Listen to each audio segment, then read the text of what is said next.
The broadcast is now starting. All attendees are in listen-only mode. Good morning and welcome to the Leavitt webinar on using the look-back measurement method. My name is Lisa Klinger. I'm one of the benefits attorneys at the Leavitt Group, and today is May 13th, 2015. As the initial announcement probably told you, all attendees are in listen-only mode. So if you want to ask a question, please type it in the box on the right-hand side of your screen. Of course, if you've moved the box, it won't be on the right-hand side of your screen. I will try to check for questions every so often as I go along, or I'll just answer questions after each section, and then again at the end of the presentation. If you do not already have a copy of today's PowerPoint and you want one, you can get one at news.leavitt.com/healthcare reform, or you can request a copy of it from your Leavitt advisor. And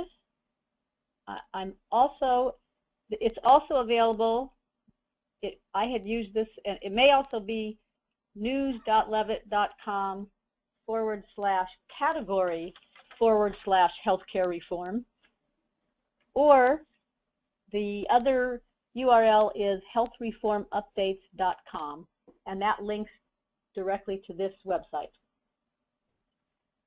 to the news.leavitt.com website. Also, we do have SHRM credit available for the webinars now, and the SHRM activity ID is on the last slide. So please stay put, and it'll be on the last slide, and it's good for 1 hour of credit. So also we do offer usually a monthly webinar on various healthcare reform and benefits compliance topics, and the next one was scheduled for June 10th. We're going to reschedule that for June 17th, the following Wednesday, because I'm out of town at a conference on June 10th. So let's get started. We've got a lot to cover today. I know I've done prior webinars on this topic, but I've gotten a lot of questions recently, really sort of implementation questions from clients. So I've added a lot more examples, and I'm also kind of assuming that the people at this webinar today are already familiar with the 4 steps to compliance and generally familiar with the look back versus measurement versus monthly measurement methods, and that now that they're actually applying it, they just have a lot of questions on how to apply it. So we're going to go through kind of an overview of using the look-back measurement method, then applying it in various examples, then looking at particular issues where there's a change in employment status, or also where there's a change in an employee is on a break in service, and how do you count those hours. So the 4 steps to compliance with the employer mandate.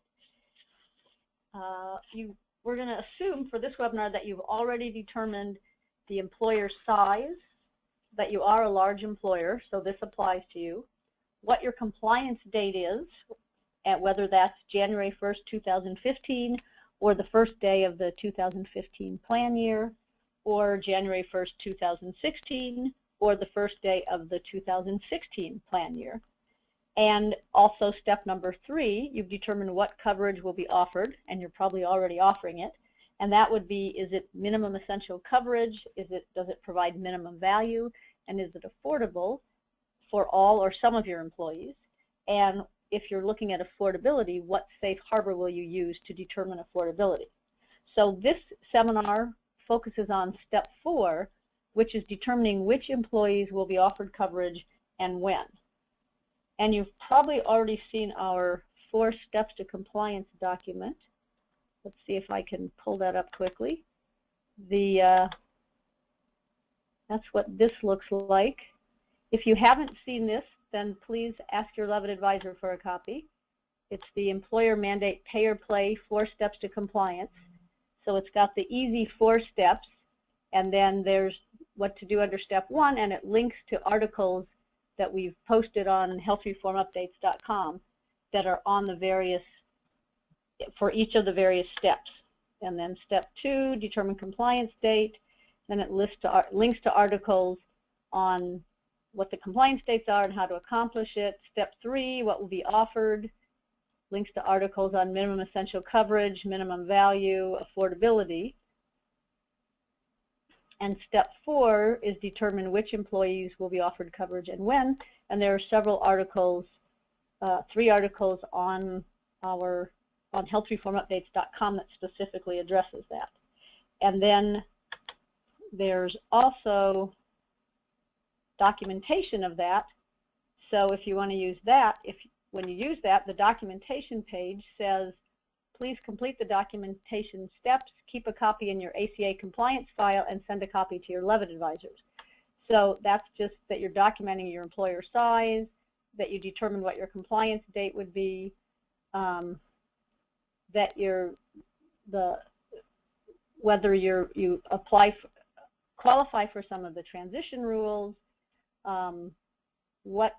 if you're offering minimum essential coverage, and also looking at affordability and minimum value, and then which employees will be offered what coverage and when.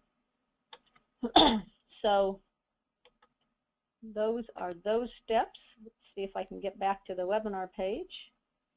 Not what I want. Oops. That's not what I want either. Let's see. Can I get back to the webinar page? There we go. And let's get back to slideshow.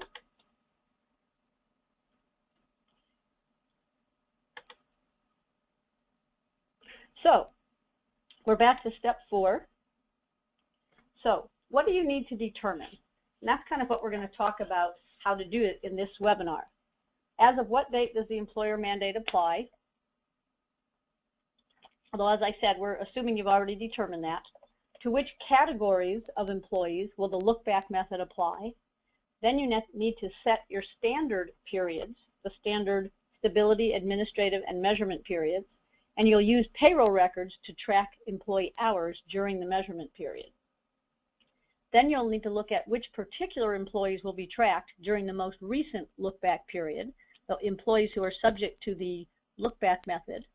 And then you also need to set initial measurement periods as opposed to standard measurement periods. And that'll be, again, stability, administrative, and measurement periods. So here's the initial and here's the standard.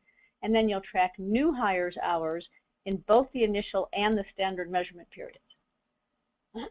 So why do employers need a measurement method? Now I'm on slide 5. Well, obviously, you know, the reason for the measurement method is so a large employer can determine which employees are full-time and when those employees are eligible for coverage. And the reason this matters is because large employers might be subject to penalties if they don't offer minimum essential coverage to most full-time employees. And most full-time employees, in 2015, that means at least 70%, and after that it'll be at least 95% of full-time employees. Or if a large employer does offer minimum essential coverage, or MEC, but it's not affordable or it doesn't provide minimum value for some full-time employees, and if those full-time employees get a subsidy to buy coverage in the exchange, then the employer could be subject to a penalty. And in calculating the penalty amount, employers only need to count full-time employees because there's no penalty for not offering coverage to non-full-time employees. And full-time means an employee has worked at least 30 hours per week or 130 hours per month during the measurement period, whether that's the monthly measurement period or whether that's a longer measurement period. And one other point I want to make is in order to avoid the penalty, employers need to offer coverage to full-time employees. But even if the employee declines coverage but was offered minimum value affordable coverage, then the employer is not subject to a penalty. So in order to calculate which employees are full-time and thus eligible for coverage, or assuming they would be eligible for coverage or the employer would pay a penalty, there are 2 different measurement methods to determine full-time status. The first way is the monthly measurement method, and that and that's pretty easy. You look at the month or the payroll period and whether the employee worked at least 130 hours during that month. The second way is the look-back measurement method, and that's a little more complicated, and that's what we're talking about today. So in the look-back measurement method, the employer needs to track the hours of the employees to whom it applies, and they're going to track their hours during a specified measurement period that the employer specifies. And then those employees who worked on average at least 30 hours a week or 130 hours a month during that measurement period have to be offered coverage during the associated stability period.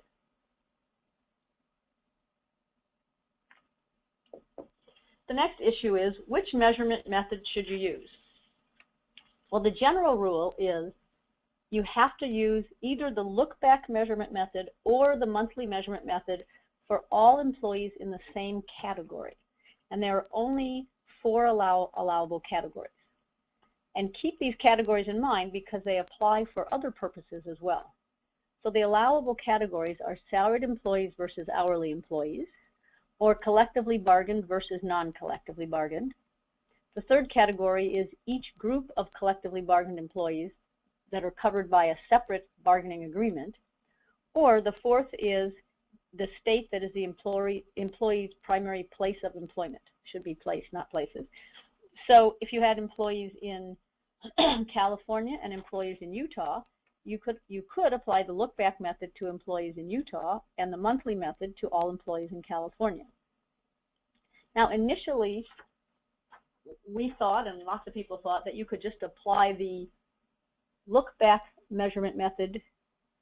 Well, let me say it the other way. You could apply the monthly measurement method to employees who worked full-time or worked part-time, and you could use the look-back measurement method for all other employees, for variable hour employees or seasonal employees. But the final regs clarified that these are the only 4 allowable categories. So if you apply the look-back measurement method to hourly employees, then you need to apply it to full-time hourly employees and part-time hourly employees and variable hourly employees. And there is not one determination of which measurement method, like one method is best or another method is best. It depends on your situation and how much you want to track, and some of the other considerations we'll go through today. So it may be easiest to use as a default the look-back measurement method for all employees, but there are some exceptions to that, which I'll talk about. So let me see. Here's a question. If an employer only has full-time and part-time employees, no variable, can they use the monthly method only? Yes, you could use only the monthly measurement method and just track the hours for each month. And I guess look, as we go through this, determine if that is something that would work for you, that you would want to do. So, as I mentioned, there's an exception. The exception is if you used the look-back method. So if you do apply the look-back measurement method, for newly hired full-time employees, and those are employees who are reasonably expected at date of hire to work full-time, then the employer has to track the hours during each calendar month and offer coverage by the first day of the 4th calendar month. And the reason for this is that if they didn't have this rule, then if an employer hired a new employee who was reasonably expected to work full-time, the employer could say, well, you're in the look-back measurement method, and the employee could end up not having coverage for 13 to 14 months, till the first day of the 14th month. So, and also then if an employee left and returned and was again determined to be a newly hired employee, the employer could just continue to not offer them coverage. So the IRS was concerned about that newly hired employees who are reasonably expected to work full-time basically you need to count their hours monthly and offer coverage by the first day of the 4th calendar month. And you have to continue to track their hours monthly until the new employee becomes an ongoing employee. And then once they're an ongoing employee, then you can track their hours under the method that would generally apply. So for example, if they're an hourly employee and you're generally applying the look-back measurement method, but if it's a new employee who's a full-time hourly employee, you'd have to track their hours on a monthly basis until they're an ongoing employee. And once they're an ongoing employee, then you could track their hours on using the look-back measurement method. And I'll show you on a couple slides later what that looks like. And an ongoing employee is an employee who has completed one standard measurement period. So you'll see in a few slides what that looks like.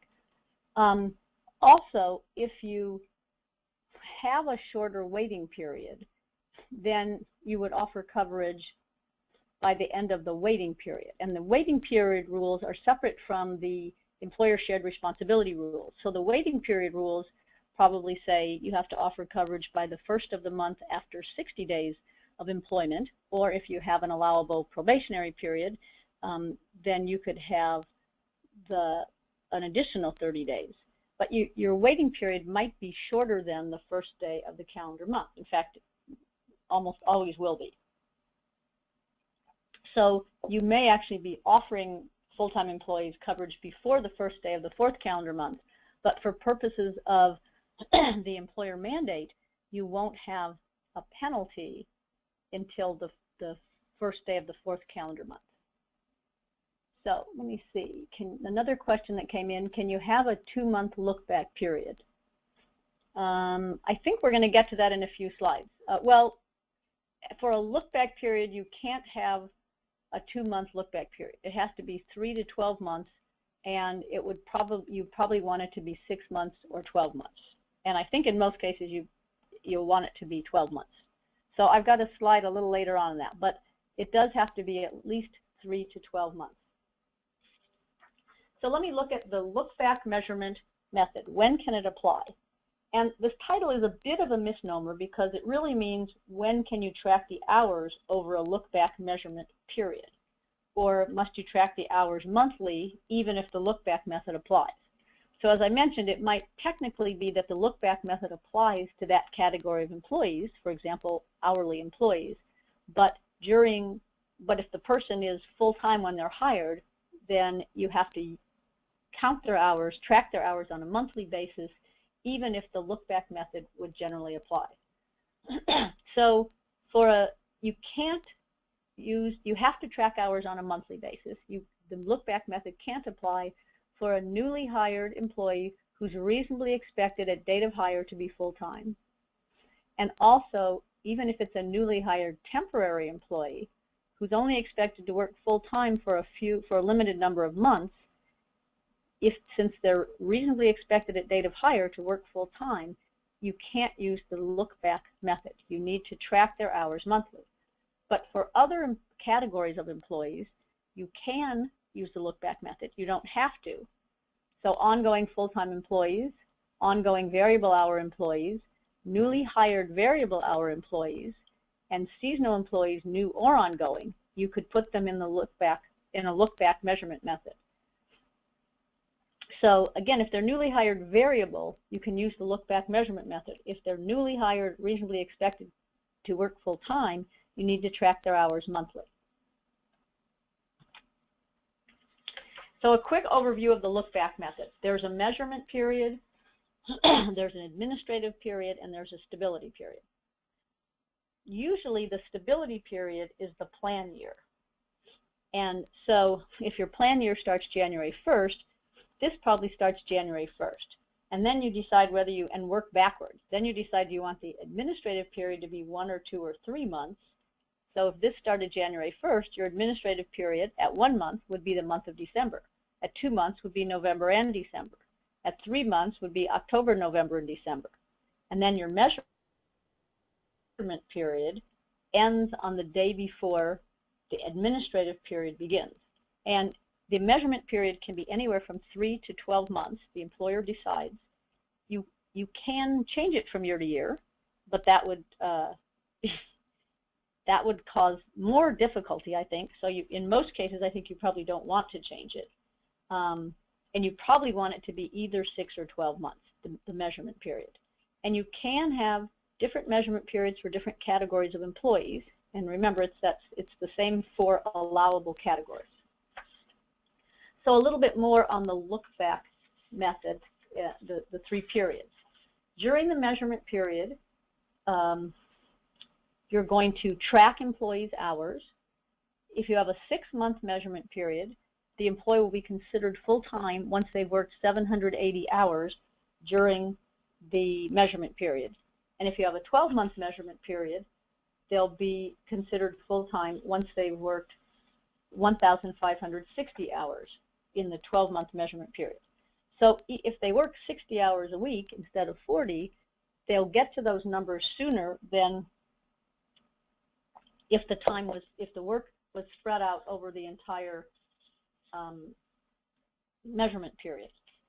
In the administrative period, you're going to calculate who was full-time in the measurement period. So you're going to look at those hours.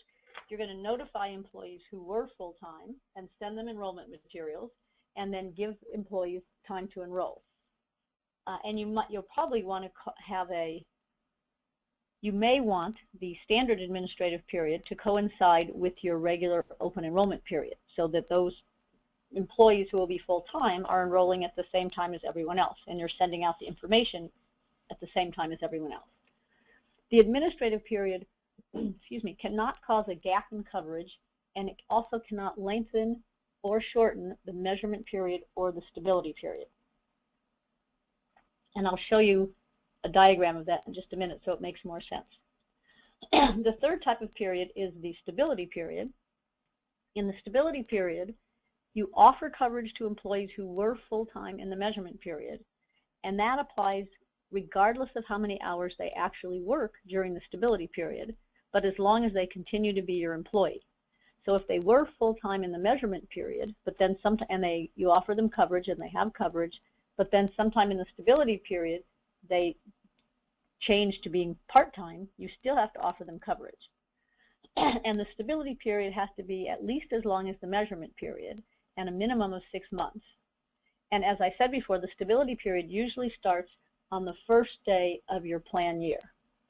So let me see, we have a few more questions. So if we offer full-time employees coverage starting the first day of the month following 60 days, we must use the monthly method. Yes, if you're using the monthly method, or if you're using the look-back method, but you hire people who are full-time, reasonably expected at date of hire to be full-time, then even though generally the look-back method would apply, you have to track their hours monthly, and if your waiting period is the first day of the month following 60 days, then you're going to offer them coverage the first of the month following 60 days.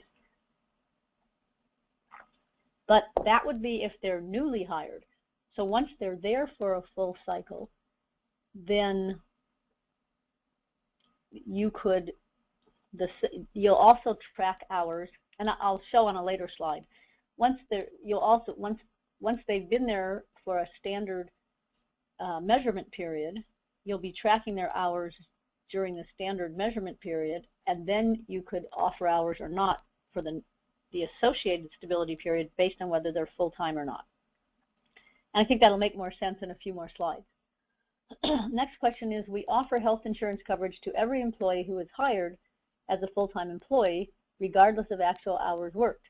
Given this, is it necessary for us to use any measurement method? Well, in essence, you're using the monthly measurement method, because you're basically saying if you're hired as a full-time employee, and I assume that's you'd have to be using the 30 hours per week as your definition of full-time employee. So if you offer coverage, then you're basically using the monthly method. But if you do have some employees who aren't hired as full-time, you still need to track their hours, and you may want to track their hours using the look-back measurement method. And the reason you need, and you shouldn't have to do anything extra to track their hours. It should be part of your payroll. It should be in your payroll information, either if you have an outside payroll vendor or if you have a payroll software that you purchase. But you'll need to have the documentation. You might need to have the documentation to show the IRS that these people were part-time. So, because if some people go to the exchange and get a subsidy for coverage, the exchange doesn't know whether they're part-time or full-time. They know if the employee provides information to the exchange, which they should, as to who they work for, or maybe they work for you part of the year and then they work for someone else, then you will end up getting a 1411 notice from the exchange, at least in theory you should, that says this employee applied for coverage and received a subsidy, and this is just to let you know that you may have a penalty assessment. So if it's a part-time employee, you won't care because you shouldn't have a penalty. But if it's a full-time employee, then you might want to respond and say, no, they're full-time and we offered them coverage, if that's the case. The next question is, reasonably expected to work full-time. Does that mean for 12 months or some other period of time? How about a golf course where they would work full-time in the summer and less than full-time in the winter? Well, that's a tricky question. Full-time, reasonably expected at date of hire to work full-time does not mean expected to work full-time for 12 months. It just means expected to work full-time. And at date of hire, even if you're only expecting it for 3 months. However, if the person is, let me see if I can go back to that slide. Okay. If it's sort of an exception, if the person is a newly hired seasonal employee, whether they're reasonably, so even if it's seasonal, if you meet that definition of seasonal, then even if they're expected to be full-time for the season, you can still track their hours using the look-back method. You don't have to use the monthly method. But if they're just temporary, this last box, but not seasonal and working full-time, then you need to track their hours monthly. So it is important for that you understand the seasonal employee definitions, and which I don't think I have in this presentation. But a seasonal employee is one who works, whose job is expected to be seasonal in that it occurs during about sort of the same periods during the year. So if the job can only be done, say, in the summer because they're working at a golf course, or in the winter because they're a snowplow operator, and the job generally lasts for 6 months or less each year. So if you've got someone in a position and you hire them for 8 to 9 months, even though you may call them a seasonal employee, they're not meeting the definition of seasonal employee under the regulations. Also, there's a definition of seasonal worker and also a definition of seasonal employee. The seasonal worker definition applies for purposes of determining whether you're a large or small employer. And that's the 4-month rule, that if you have, even if someone works full-time and you're counting their hours when you're determining how many employees you have or hours of service, if they work less than 4 months or 120 days during the year, then you can back them out of the calculation. But that's the seasonal worker definition. But the seasonal employee is the 6-month rule. The regs also say if, and they give the example of a ski instructor, that if they generally work 6 months during the year, but in 1 year there's particularly heavy snow, and so the season lasts for 7 months, the individual is still considered a seasonal employee. So to answer this question, reasonably expected to work full-time at date of hire would not require that they be reasonably expected to work full-time for 12 months, only that their job when they're hired would be full-time. But if you meet the definition of seasonal employee, then even though they're full-time, you could apply the look-back measurement method. The next question is, if we offer insurance to every employee who works over 20 hours per week, do you even need to have a measurement period? I guess in practice, you may not really need to, but you'll need to have the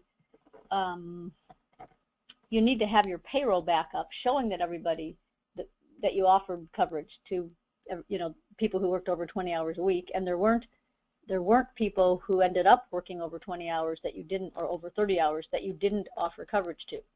If you have some employees who are variable hours, or you expect that they're, in theory, they are not going to work over 20 hours,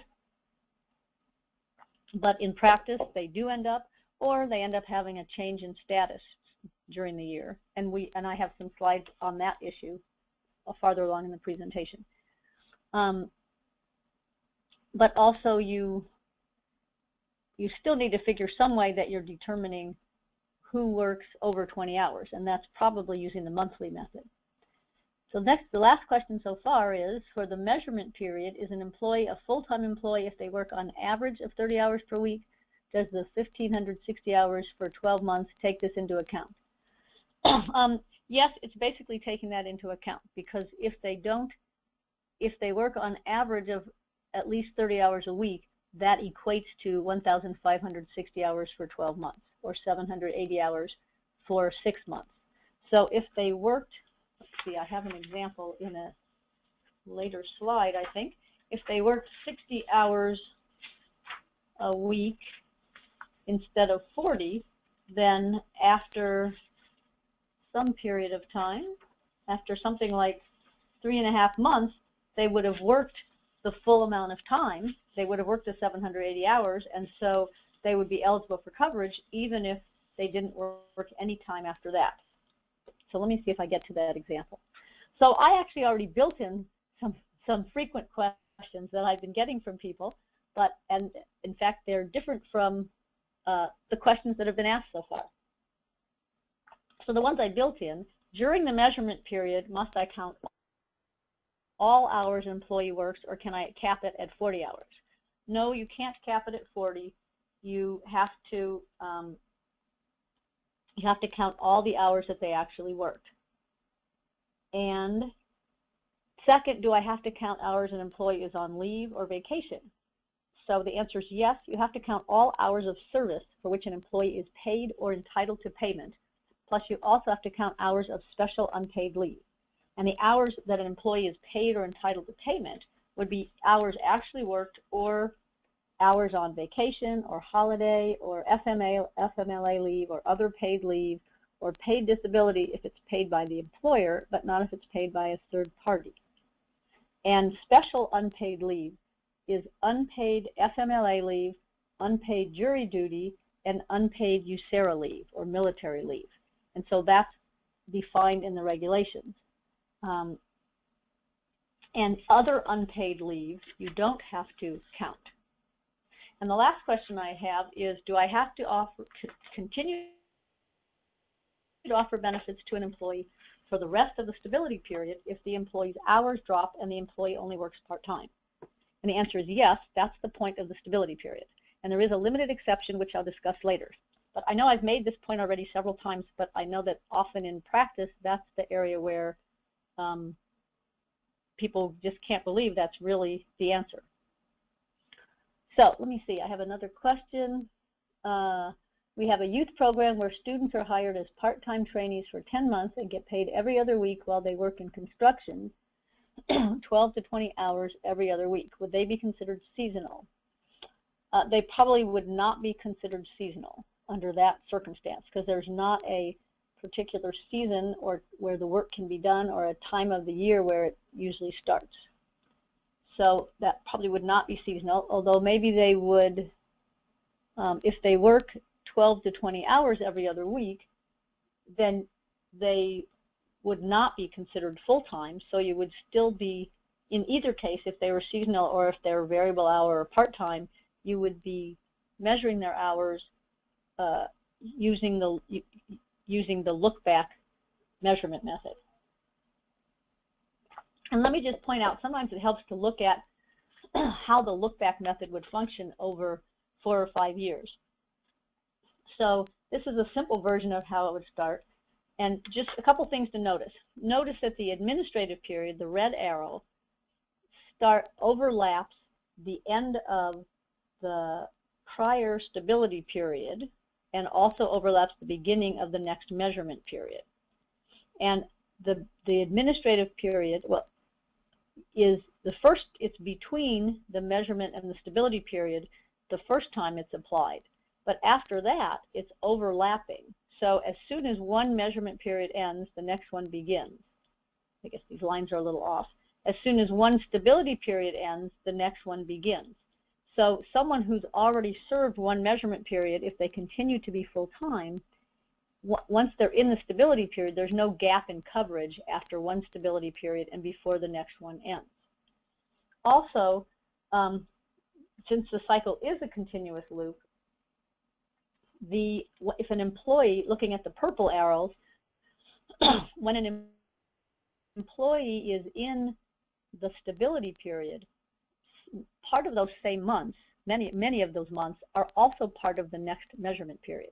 So if an employee is in stability period number 2, they're also in measurement period number 3. So you're tracking their hours, you're also offering them coverage. And that, you'll see why that makes a difference a little later in the presentation when I'm talking about what if employee has a change in employment status. The other thing I just want to mention is for an employer with a calendar year plan that selects a 12-month measurement period, the stability period is probably the plan year, January 1st to December 31st.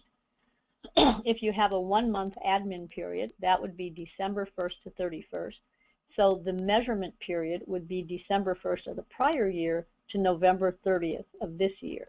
And then that would just keep repeating. Your measurement period would always be December 1st to November 30th, just of each of the next years, and your stability period would always start January 1st and would coincide with your plan year. Now, if you end up changing plan years, then that doesn't automatically change your measurement admin stability period. You could change it the following year, but that doesn't automatically change it. So then you have people who are becoming eligible, say as of January 1st, even if you've changed your plan year to April 1st. So it just means your plan changes and you'll have to give people additional information. So moving on with more on the look-back methods. So assuming this is looking at, you have some employees, maybe all your employees, for whom the look-back measurement method is going to apply, then there are still 2 ways within this. And this is just looking at look-back, not at monthly. There's a standard look-back method and an initial look-back method. And the standard look-back method applies for ongoing employees, and the initial look-back method applies for newly hired employees. But as I mentioned, there's an exception. For newly hired employees who are reasonably expected at the date of hire to work full-time, you have to track their hours monthly for a while, even if the look-back method would regularly apply. And you're tracking their hours monthly until they become ongoing employees. There's some confusion about the initial standard measurement period, and it is not the same as the initial measurement period. And I'll show you a slide on that in just a minute. So the point of this is just to show you the standard and the initial look-back measurement methods are going on simultaneously. And it's the same thing. You're selecting the time periods, when it's going to start and end, the measurement period. You're tracking their hours in it. During the administrative period, you do the math. Then you offer coverage to those employees who are full-time, and then you repeat the process. And you're doing the same thing for the initial one. Now, this is another way to show the standard and initial measurement periods. So, for example, if your standard measurement period is the example I gave in a prior slide, it starts December 1st, say of 2014. It goes to November 30th of 2015. Then you have a 1-month administrative period, and then your standard stability period starts January 1st, 2016 and goes to December 31st, 2016. So that's your plan year. And looking at your next standard measurement period, it starts as December 1st, as soon as your other one ended, and it continues through November 30th. Then there's the admin period, then there's the standard stability period. So that's the standard period. Now the initial period applies. Then the initial cycle applies to a new hire.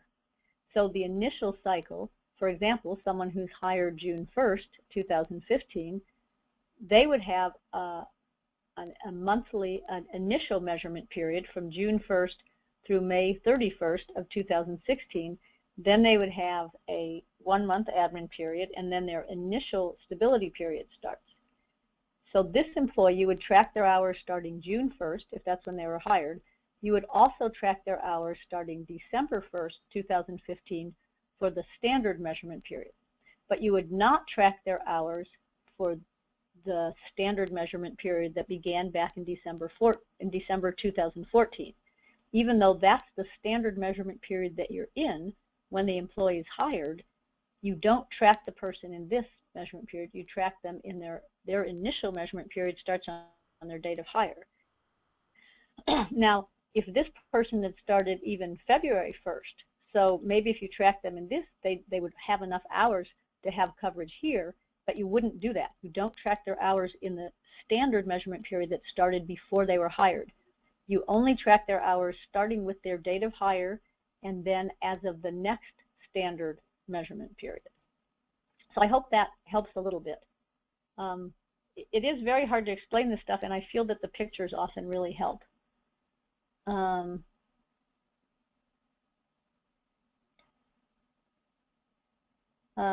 I see another question. And I am available after the webinar. I am available to talk to clients on an individual basis. Just check with your Leavitt advisor, and I'll be glad to set up a meeting, a conference call with you or a meeting. And also, if our own advisors want to talk with me on a particular issue, that's fine. So again, some frequent questions. What do you mean the initial standard measurement period is not the same as the initial measurement period? And wouldn't I want to use a 6-month measurement period if my variable hour employees mostly work for only 6 months of the year? So again, another way of showing this is let me go back to, and then I'll come back to that one again. The initial measurement period is when someone is first hired, and it applies separately to each individual employee, or maybe categories of employees. The standard measurement period, if it first applies in 2015, we often call it the initial one, and maybe what we should be calling it is the first standard measurement period as opposed to the initial measurement period. The regs do allow, have a special transition rule for 2015 when the standard stability period would apply, that an employer could use a 6-month measurement period in 2014, or they could use anything from 3 to 12 months. I'm just showing 6 and 12-month examples. So in this example, showing the transition rule,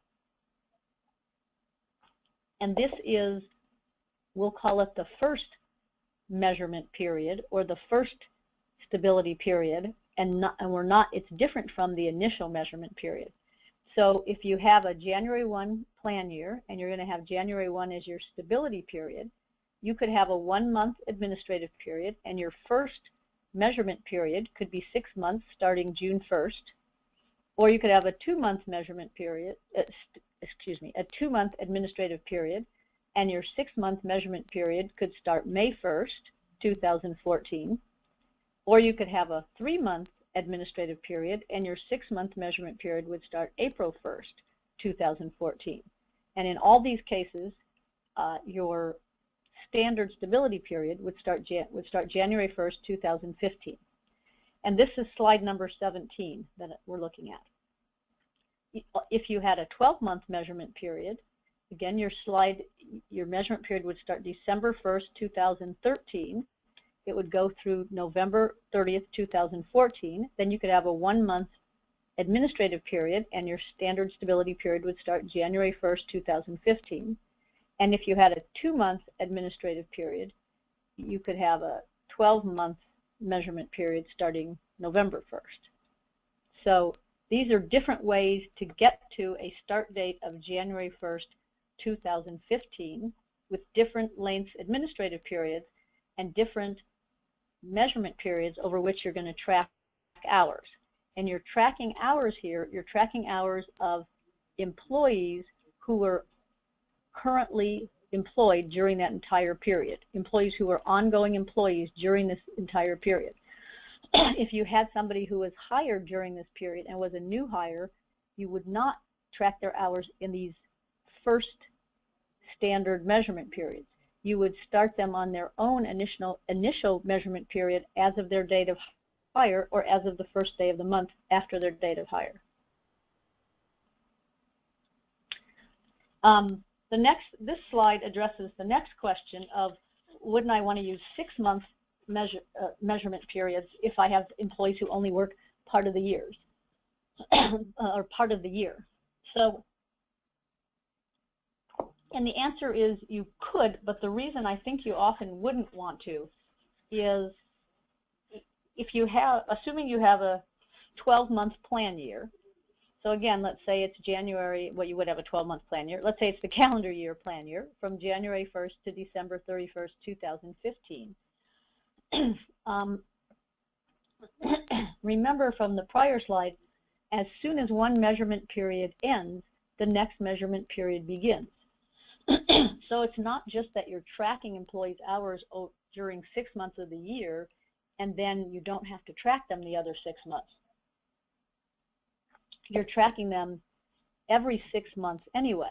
So if your effective date is January 1, 2015, and you have a calendar year plan year, if you want to have a 1-month administrative period, but you wanted a 6-month measurement period, your 6-month measurement period would be June 1st to November 30th, then December's your administrative period, and then you have a 6-month stability period.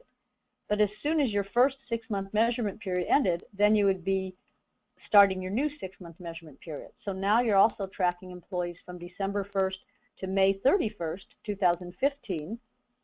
And then again, there's an overlap. Many of the employees might be in their stability period. You're also tracking their hours in the 6-month measurement period. Then they have another administrative period, and now you're tracking their hours again.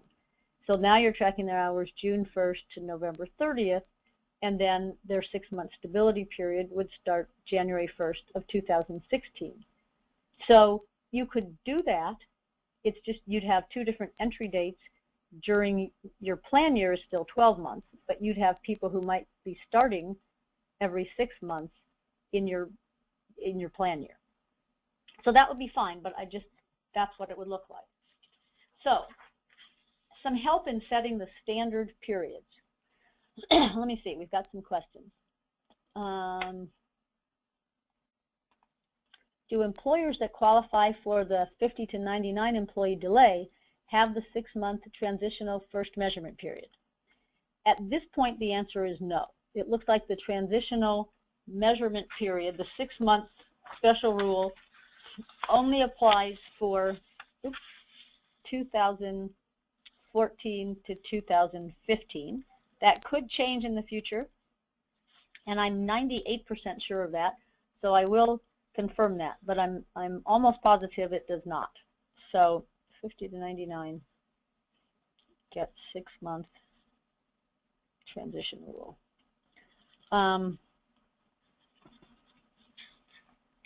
And when does the new hire get added to the ongoing measurement period?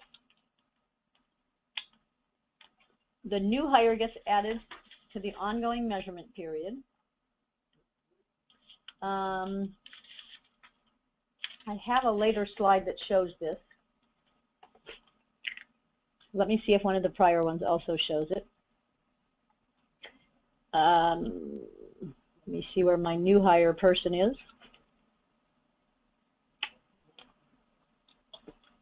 So, oh, that wasn't supposed to keep going. Here's to answer that question, when does the new hire get added?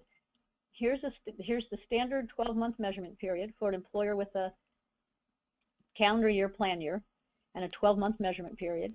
Here's the new hire who's hired June 1st, 2015, and then so there's an overlap period here where you're tracking hours for both purposes. So you're tracking the person's hours for this 12-month period. You're also tracking their hours for this 12-month period, because this is the first standard measurement period that begins after the employee is hired. You don't actually have to do any special tracking. Your payroll system, this should be a report that it generates easily, because you have the hours per week or month or payroll period in your system. So you're setting a report to run from June 1st to May 30th, or for every new hire from their date of hire or first day of the next month to and then for 12 months. And you're also setting a report to run for your standard measurement period, and that would include all employees who are who are currently employed at the beginning of that standard measurement period. So you would be tracking the hours in both periods. If the new employee works full-time, works at least 1,560 hours during this initial measurement period, then you need to offer the new employee coverage during this initial stability period. And the new employee has coverage for the entire amount of that initial stability period, even if when you track the new employee's hours here, maybe the new employee is part-time. And so you would not offer coverage during the standard stability period. However, for the entire amount of the initial stability period, you would continue to offer the employee coverage. And I have another example later on in the presentation. So let's get back to where we were. Help in setting the standard periods. As I said, the standard, this is kind of review. The standard stability period is probably the plan year. The administrative period ends the day before the stability period begins. The standard administrative period can generally be 1, 2, or 3 months. I think it's easier to have 1 or 2 months, personally. The measurement period ends the day before the administrative period begins, and so if it's 12 months, then you're just counting back from that date. Employees who were there during the prior measurement period, you're going to count their hours and determine if they're eligible as of the first day of the stability period. So that's during the admin period, you'll count up their hours and determine if they are eligible. And again, you'll be using payroll records to track the employee's hours during the measurement period. So now is a good time to check to make sure that your payroll system generates the reports that are needed.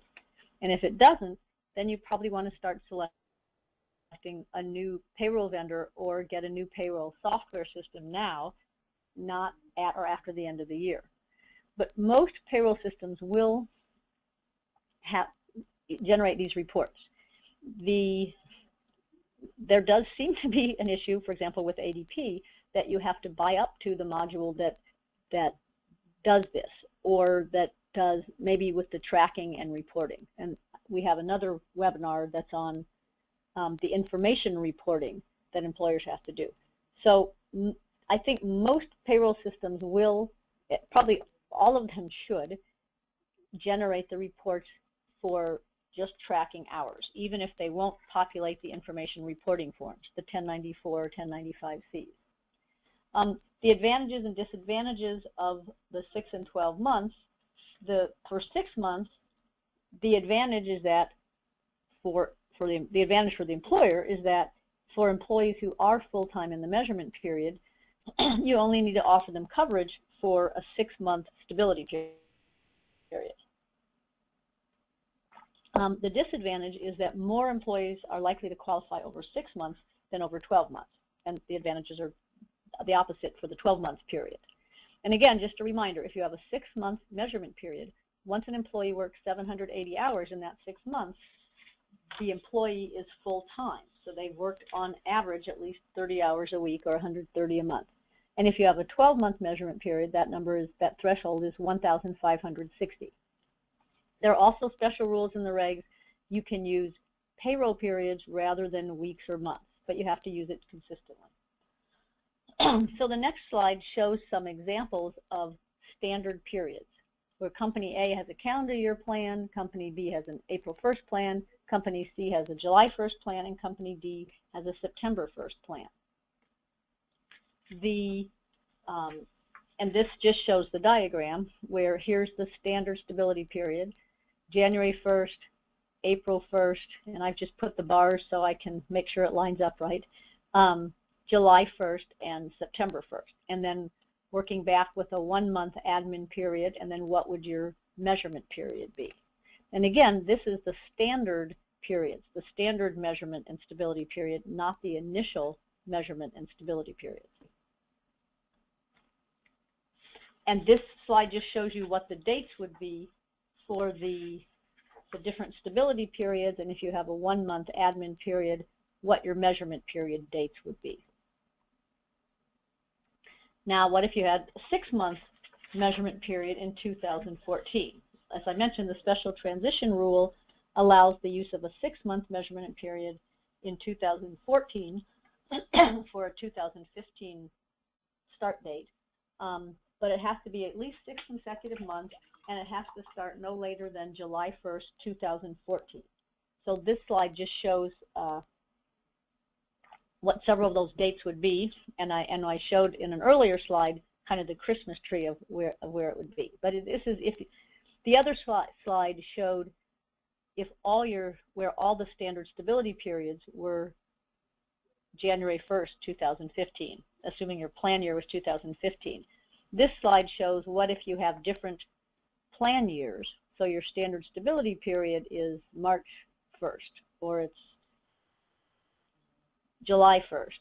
And if you wanted to use the 6-month measurement period, it has to start no later than July 1st, and you could have a 2-month measurement period. So if your plan year doesn't start until July 1st or some later date after March, then you really couldn't use the 6-month transition rule for 2014 anyway. You'd have to use the 12-month rule. We do have a variable hour measurement period and administrative period calculator. I think I'm going to wait till the end and see if I have enough time to go over it, because it's just showing it's an Excel spreadsheet you can use to put in the dates, and it'll show you just the same results I've showed you on the prior slides, but you can put in any date you want. But since I'm having a lot of questions, I see we're already at 11 o'clock, so I'll keep moving here. Some help in setting the initial periods. I'm going to hold the rest of the questions till the end. The initial periods are the ones that apply for new employees. So the stability period is the same length as the standard stability period, but the employer doesn't set the start date. And the administrative period, again, ends on the day before the stability period begins. There's a limit on the combined, how long it can be. And that rule is that the length of the combined initial measurement period and the administrative periods cannot exceed 13 months plus a partial month. And I'll show you a picture of that in a minute. And you can have a split administrative period. And the split administrative period would just be that you could, the administrative period, Part A, would begin on the date an employee starts, say May 13th, and would go through the end of the month. And then the measurement period would start on the first day of the next month and go for 12 months or 6 months. And then Part 2 of the initial administrative period would be for a month after that time. And the advantage of having a split administrative period is you only have 12 start dates a year for the measurement periods. That would be January 1st, February 1st, March 1st, the first of each month. Whereas if you don't have a split administrative period, if you hired a new employee every day of the year, you would have 365 different measurement periods to keep track of. So the last one, again, the measurement period for initial measurement periods ends the day before the administrative period begins. The start date varies depending on the employee's hire date, and it can either be the date of hire or the first day of the next month. And you have to apply the same measurement period for all employees in the same category. And it's those same 4 categories that were noted earlier, you know, hourly versus salaried, or bargain versus non-bargain, or different bargaining units, or employees in different states. And this is just a little more on that, the limit on the length of the initial admin and measurement periods.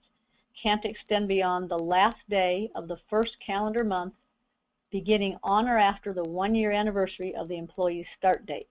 That's what the regs say. So that means it can't be longer than 13 months and a fraction of a month. And there's an example. So here's the picture showing it. If the employee is hired February 13th, the initial measurement period starts March 1st. It goes to the end of February. There's a 1-month admin period, and then the initial stability period begins. And if your 12-month standard measurement period begins December 1st, because you have a calendar year plan,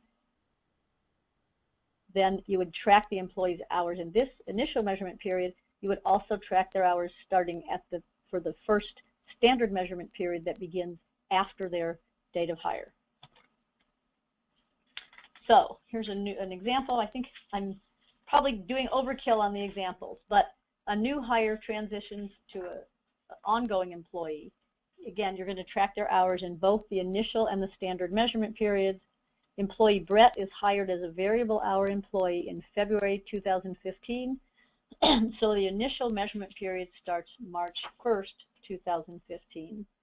And then the standard measurement period for all current employees starts December 1st, 2015. So you also start tracking the new employee's hours December 1st of 2015.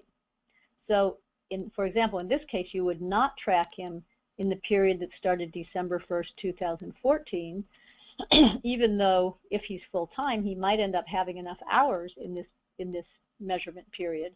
But you track his hours starting with his hire date, or the first of the next month, so his initial stability period wouldn't begin until April 1st. That would be the earliest that he's eligible for coverage. It would not be January 1st, 2016. And just a little bit more on the measurement methods, another graphic that might help. It's just an example where an employer is using the look-back measurement method for all categories of employees. And I'll start here, first of all. For newly hired employees not expected to be full-time, you're going to you'll use the initial look-back measurement method and then the standard look-back measurement method. For ongoing employees, you'll use the standard look-back measurement method. But the exception, the rule I talked about that's an exception, for newly hired employees reasonably expected at the date of hire to be full-time, you'll track their hours monthly even if the look-back method applies. And then after the first standard measurement period, then you're using the standard look-back period again. So some considerations: to which categories of employees will the look-back method apply? To which particular employees will the look-back method apply? And these are the kind of things I mentioned earlier. You're going to set the standard stability period, probably the plan year. You're going to set the standard administrative period, 1, 2, or 3 months. You're going to set the standard measurement period, probably 6 or 12 months. You're going to use payroll records to track the hours during the measurement period. And you're going to look at what date does the employer mandate first apply for your employees, which probably you looked at first. Also, the waiting period rules apply, so that you're probably offering coverage earlier than the first day of the 4th month. A point on ongoing employees: they will be eligible as of the first date that the employer mandate applies. For example, January 1st, 2015, if they met the waiting period requirement prior to that date. And you need to count their hours and their time prior to January 15th. You don't just, if they didn't previously have coverage, you don't just start counting their hours on January 1st and say, okay, 3 months later you get coverage. If they were already an ongoing employee, then you'll count their hours prior to January 1st to determine if they're eligible as of January 1st. So we've already gone through, then you set the standard initial period, and then you're going to set, the standard periods. Then for new employees, you're going to set the initial stability period, same length as the standard, set the initial administrative period, and there's a limit on that, and then you'll set the initial measurement period, again, probably 6 or 12 months. Use your payroll system, confirm that your payroll system will track the hours and generate the reports that you need. And then on an ongoing basis, you're going to track new hires. I don't want to say ongoing. Going forward, any new hires, you'll track their hours in both the initial and the standard measurement period. So let me talk a little bit about changes in employment circumstances. I know we're already past the 11 o'clock hour. What if employment circumstances change? And that's looking at changes in hours or employment status, and also looking at periods for which an employee has no hours of service. And the changes in hours, it depends on whether it's during which method you're using, the look back or the monthly measurement method, whether the change occurred in the initial or the standard measurement period, or whether it occurred in a stability period. And I'll talk about the hours of service in a minute. So the easiest thing is if the change is from part-time, variable hour, or seasonal to full-time. So the person was part-time, variable hour, seasonal when they were hired, they're probably promoted to full-time. If that change occurred during the initial measurement period, so they were a new hire who was part-time, or any time using the monthly measurement period, the rule is the employer has to offer coverage by the earlier of the first day of the 4th month after the employee changes to an eligible or full-time category, or, if earlier, the first day of the associated stability period if the employee was full-time in the initial measurement period. So if you're in the, let's see if I can go up a slide or two. Well, so you probably want, it's probably a promotion, and you might even want to offer coverage at an earlier date, but you have to, and actually when I say offer coverage, in order to avoid a potential penalty, you have to offer coverage. You could not offer coverage, but the person will be considered full-time, and so you may have a penalty on them. So I'm assuming that when they're full-time, you will want to offer them coverage to avoid a potential penalty. If when they change from part-time to full-time is during the standard measurement period, then the change will, the standard measurement period is also the standard stability period. And let me see if let me go down a page and then back up. Because remember, when someone is in, say, their standard stability period here, they're also in their measurement period here. So remember I mentioned earlier that this will come into play again when you're looking at if there's a change in employment status. So if an employee was part-time, they're part-time or variable hour here and here and here, and then they change to being full-time, they might be changing, if they're changing in this time frame right here, they're in a stability period, but they're also in a measurement period.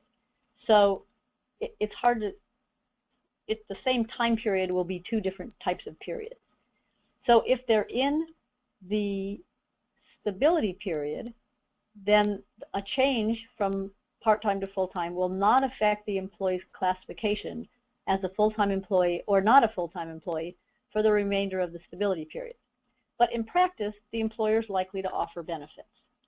And so let's look. If the person is part-time here, they're part-time here, they're part-time here, but so they don't have benefits. You're not offering them benefits in this stability period. You're not offering them benefits in this stability period. But in the during this period of time, you promote them and they're full-time. So they're no longer part-time or they're no longer variable hour. The reality is you could say, well, you were part-time in this measurement period, so we're not going to offer you benefits here. But the reality is you would probably offer them benefits, because if it weren't the same employee you had that you just promoted, if it were just a new person that you hired off the street, and you hired them into the full-time position, you would have to offer them benefits by the end of the waiting period or the first day of the 4th month. So you wouldn't want to be treating an ongoing employee worse than you would treat just a new hire. If it's an ongoing employee that you've just promoted from part-time or seasonal to full-time, you would probably want to offer them benefits.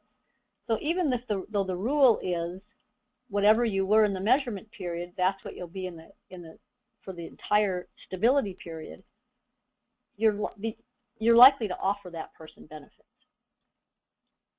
The other situation that comes up is when the person changes from full-time to part-time or variable hour or seasonal. So they were full-time and either getting or on track for benefits, and now they're going to a position where they wouldn't necessarily get benefits. If the change occurs during the initial measurement period, so it's a new hire, so you're changing from full-time to part-time, really there wouldn't be an initial measurement look-back period. Even though the look-back method generally applies, remember the exception is that for someone who's reasonably expected at date of hire to work full-time, the hours are tracked monthly, even if the look-back method would apply. So really you're already tracking that person on a month-to-month basis. So you could drop the employee's coverage in the month that they change to part-time if they work fewer than 130 hours that month. But you would still have to offer COBRA. And the same rule applies anytime you're using the monthly method. So it's sort of the same as what you probably have now. If you're tracking on, or what you had before these rules went into effect, if you're using the monthly method and someone has been full-time and they change to part-time, you probably say, okay, as of the first of the month that you're part-time, we no longer offer you benefits. Still looking at changing from full-time to part-time, variable hour, or seasonal. If the change occurs after the initial measurement period, which could be in the initial stability period, or it could be in a standard measurement period, or it could be in a standard stability period or an administrative period. So if they change from full-time to part-time and they're in the stability period, say they're still in their initial stability period, the employee would continue to have coverage or no coverage based on what they worked in the associated measurement period. But if they were full-time during the initial measurement period, then you still have to offer them coverage in the initial stability period, even if they're no longer full-time. And that applies in the initial stability period or in the standard stability period, because that's the whole point of the stability period. If they were full-time in the measurement period, then they're eligible for coverage in the whole stability period. But if they're also in a standard measurement period, because remember the measurement period and the stability period overlap, you'd continue to track the employee's hours in the standard measurement period and then look at the total hours in the measurement period, and that would determine their hours in the next stability period. But there is a special rule that's an exception to that general rule. But before we go on to that, let's look back at this picture. So again, if somebody is going from full-time to part-time, they were full-time here, they're full-time here, now in this period they're changing to part-time, they still have coverage for this entire stability period because they were full-time here. So they still are offered coverage, but when they go to part-time here, now you're tracking their hours in that measurement period to determine if they're full-time or part-time, and then that determines whether you offer them coverage in the next stability period. But they still have coverage for this entire stability period if they were full-time back in this measurement period. I know this can get very confusing. I'm hoping that this helps a little bit. So let's see, and so here's the special rule. It's the F2 rule, because it's in the regs 54.4980H-3 F2. It's called the F2 rule sometimes. And what the F2 rule says is, though, even though generally if an employee changes from full-time to part-time, they still are offered coverage during the entire stability period. If the employee changes to a different position and goes from full-time to part-time, the special rule says, as of the first of the fourth month, the fourth calendar month after the change in employment, the employer can apply the monthly measurement method rather than the look-back measurement method. So that would mean you wouldn't have to continue to offer coverage for the entire stability period, but only if, and these two requirements are the ones that might be a problem, the employer offered this employee minimum value coverage from at least the first day of the fourth month of employment through the end of the month in which the change in employment status occurs, and during each of the first 3 full calendar months following the change in status, the employee averaged less than 30 hours per week. So the problem with the first one for a lot of employers is that you're not necessarily, you might not have good enough records, or if the employee worked there a long time, 10 years ago, you might not have been offering coverage the first day of the fourth month of employment. It might have been a 6-month waiting period, or so that may cause a problem. And the purpose of this basically is, and the preamble to the regulation says, for example, if someone is transitioning from being a full-time employee to being retired, and so they say, well, I'd like to transition to retirement by working part-time, then for each of the first 3 full calendar months following the change in employment status, the employee works less than full-time. Well, then what this rule says is, as of the 4th month, you could just look at their hours monthly, and you wouldn't have to offer coverage through the entire stability period.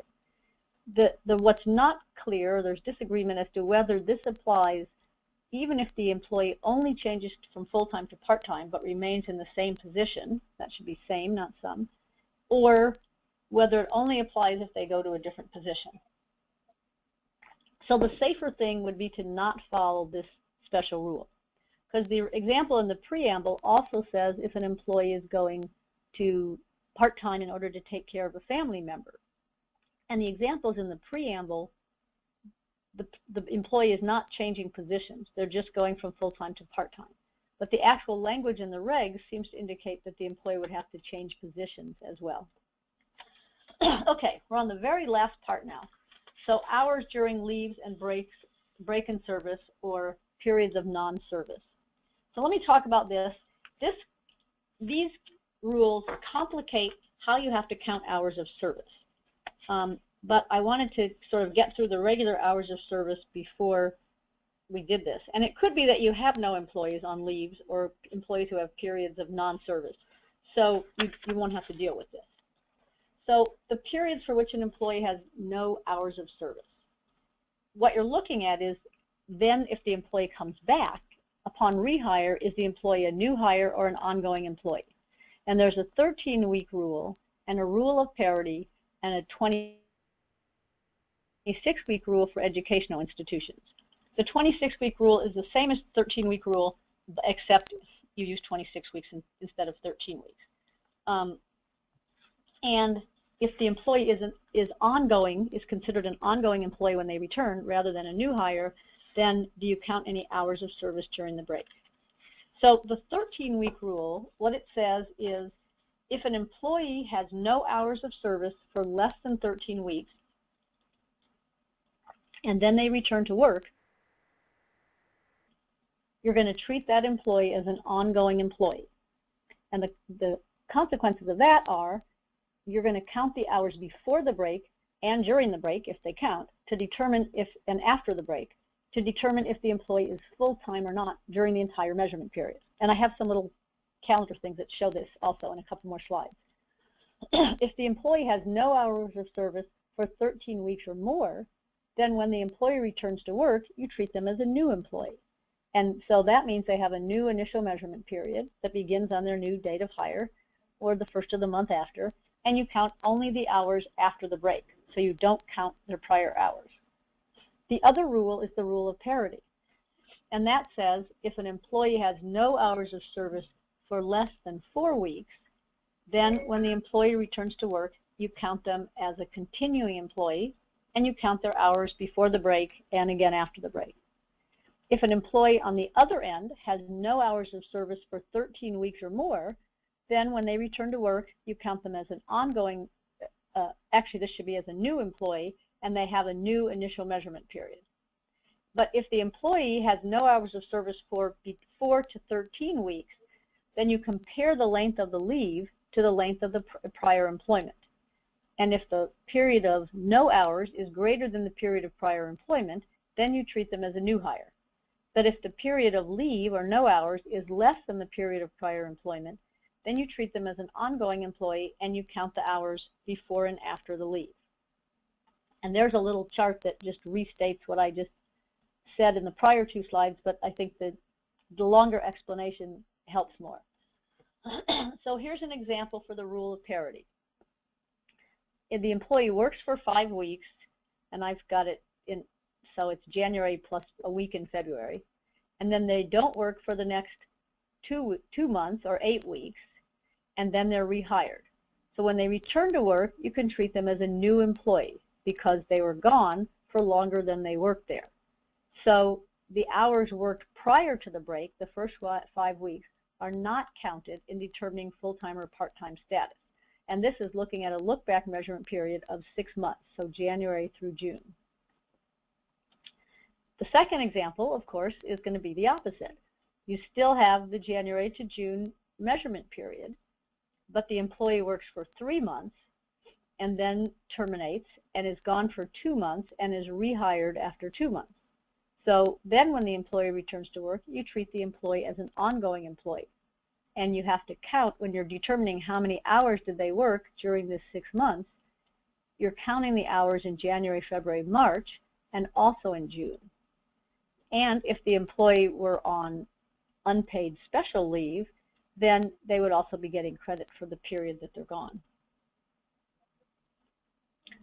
So, and just to kind of reiterate, if the person, what is it if they're treated as an ongoing employee rather than terminated and rehired, then the measurement and stability periods that would have applied would still apply just the same as if they didn't have the period with no hours of service. So just to make it more complicated, again, the employee's gone a 6-month measurement period, January through June. The stability period is July through December. The employee is gone, works for 2 months, is gone for 1 month, is back for 3 months. So you're going to count all the hours in the measurement period to determine if they're full-time. And assuming they are full-time, because they were there for 5 months of the 6, let's say they qualify for benefits. So now they qualify for benefits during the stability period, even though they're gone for 2 months in the stability period. Then you don't have to offer benefits when they're gone if they're no longer an employee. But once they return, you do have to offer benefits again, and the regulations say as soon as possible, which is considered to be the first, no later than the first day of the month after they return.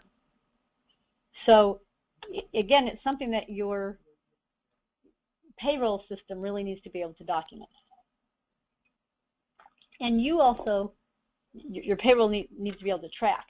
And you also need to document your measurement methods and your periods and the measurement periods. So you want to have a separate written policy and also add language to your handbook, employee handbook, and or your FPV or your plan document, or if you have enrollment materials.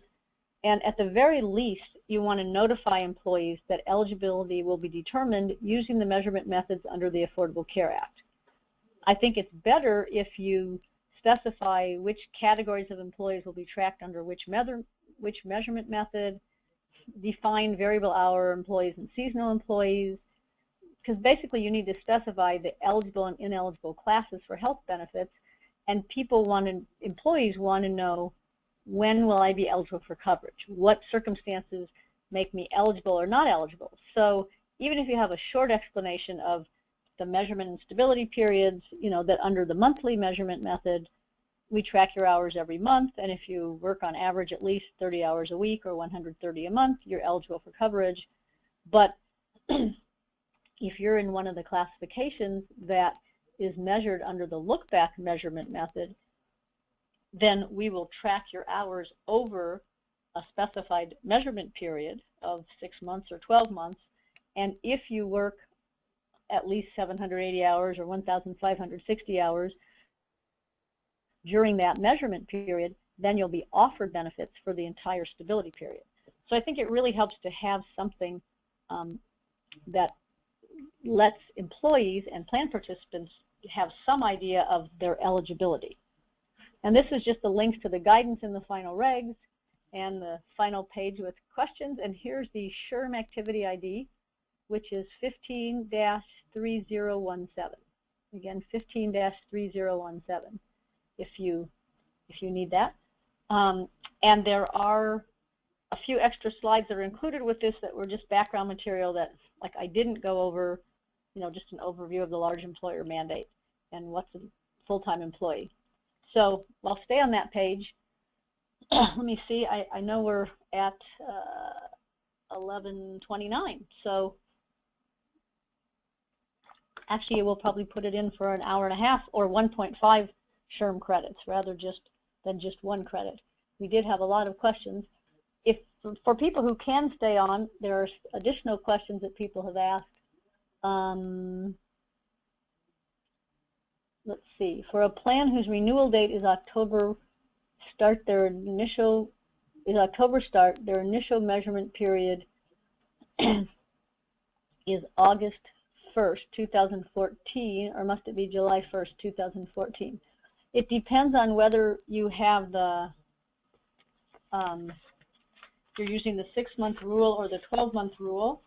Let me look back at my, actually I can change it to, I said I would put up the other document. Let me see if that's it. Look back. The Excel sheet. So if we're going to say the stability period is let me see. Stability period is 12 months. The start date of the stability period, let's say it's going to be October 1, 10/1/15. If the administrative period is 3 months, then the start date of the administrative period would be 7/1/15, and the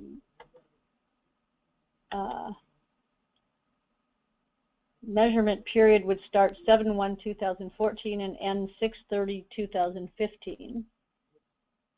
But if you change the administrative period to only 2 months, then that changes your measurement period starts 8/1/2014 and ends 7/31/2015. And if you change this to 1 month, then that changes it to the start date is 9/1/2014.